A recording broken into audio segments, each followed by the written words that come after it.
Kind of shocked on the video about because I figured when they were talking about youth employment, I was thinking, 16, 17-year-olds.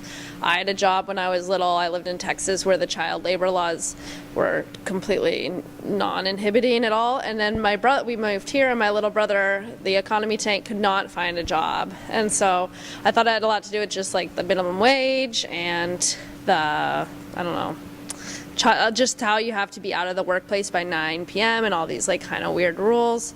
And so but I was just shocked at the video at 19, 20, 21, 22-year-olds that were coming out of high school and just didn't have any place to go. So I guess what I would recommend would be to give them more sort of opportunities to, if they can't get a job, to at least continue in vocational, technical sort of skills.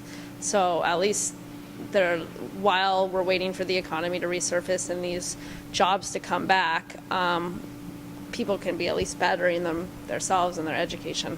Schools are losing a lot of money because of the economy or whatever, so a lot of programs get cut, so a lot of kids is bored. And then on top of that, since a lot of programs is getting cut, kids is losing their education. So on top of that, people are losing their smarts too, so they're not having money, they're bored, and they're not learning a lot, So if you add all three of that together, the whole situation is going to be all bad, of course. You know what I mean? And then on top of that, there's not a lot of programs for them outside of school to do, as far as jobs and stuff go, but a lot of people is not speaking up about it, so nothing is going to happen as far as that goes unless people actually really start to get it rolling.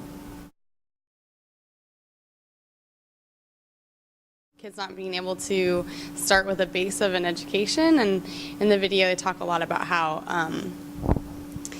there's people going to be moving out of the workforce really soon, so we're going to have this lack of resources with good workers, and on top of that, like she was just saying, we don't have a very strong base of educated young people to take those places, so that is what's ringing true most for me.